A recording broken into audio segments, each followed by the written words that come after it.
I'm PK. Today, Dr. Nathan Unruh and I are going to encourage you in cleaning. Now, this is something that I've been doing a lot of minimizing of stuff. Really important on so many levels. So we're entitling this Clean Your Space. And let's talk about why this is so important. Well, let me ask you, PK, how do you feel when you start cleaning those things up? Awesome. I feel lighter. I feel less like this stuff is hanging over my head, you know? Mm-hmm. Sometimes stuff can really, I think, be a huge distraction and it weighs you down. So what do you think it gets in the way of you being able to do? Be productive. Be productive. Isn't that amazing? We can only do so much. And when we have so much sitting in front of our face, it's very difficult to be what we've talked about in the past, what George McGowan talks about, of to become an essentialist, to focus on the vital few and remove the trivial many. Well, if the trivial many can represent lots of different things, can it? Right. It may be the messy garage. It may be the junk closet that never gets attention. It may be some clothes that we need to throw out of our closet that we haven't worn 10 years. Oh, yeah. Or how about your inbox? Ouch. Yeah, that's a tough one. Your emails that continue to pile up. And we think that we're going to need it. It's like that show Hoarding.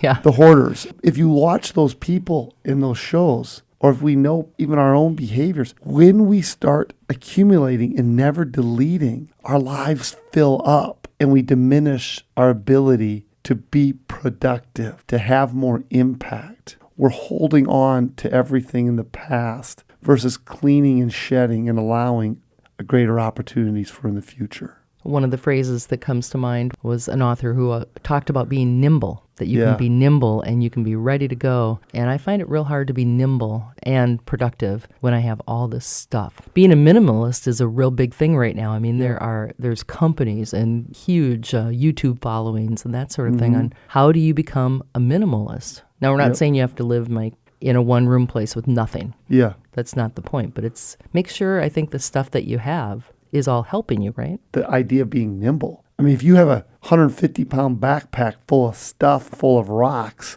you can't become very nimble. Mm-hmm. You know, we've used the analogy in the past, too. If you're treading water and you have a backpack on your back and there's rocks in that backpack, you got to start removing some rocks so you can get your head above the water. This idea of cleaning your space is about cleaning your physical space, your closets, your email, your office, your car, but also your mind. You know, clean up your past. Success is always about shedding. It's rarely about adding. Remove the distractions, because all that stuff is more distractions. Bring in tomorrow by removing some of the garbage from the past. How about an attitude? Can you clean up your attitude? Zig Ziglar says, we all need a checkup from the neck up every single day. And so therefore, what's going in your head? And remove some of the garbage going into your head. Again, clean your space. The people you're around, those are all things that need to clean up in order to have more impact and fulfillment. And then again, how does it feel once that's kind of accomplished? I mean, this is an ongoing process. It's like training. Oh, I trained, I'm done. Right. No, you don't do that. It's a continual learning process. Agreed. So you can be cleaning out stuff, whether it's physical or emotional or mental. Yes. But it's a continual process, isn't it? Every single day. And I think we got to constantly be thinking about keep your space clean. So what are some great ways that we can give everybody tips on how to do that? Because sometimes that's overwhelming too. You can't even get started. Yeah, I think the key is get started. Once you start getting things done one at a time, you start getting some wins, the dopamine sets in and you want some more wins. Again, start small. Go clean the closet. Go clean your car. Empty out your inbox and your emails. That one might take a while. Yeah. And here's the thing. You don't need to read them all. If you haven't looked at them in 6 months, you're not going to look at them. You don't need to look at them. Delete. If they're coupons from Overstock and Amazon that you're saving from January, I think you're okay to let them go. Yeah, let it go. Another part that I've really tried to take a hard line on is unsubscribing. Everybody has great things to read, you know, and great leadership things. And I'll be like, oh, yeah, I really want to be part of this. I want to read this. And you'll have these weekly digests or daily thoughts or whatever.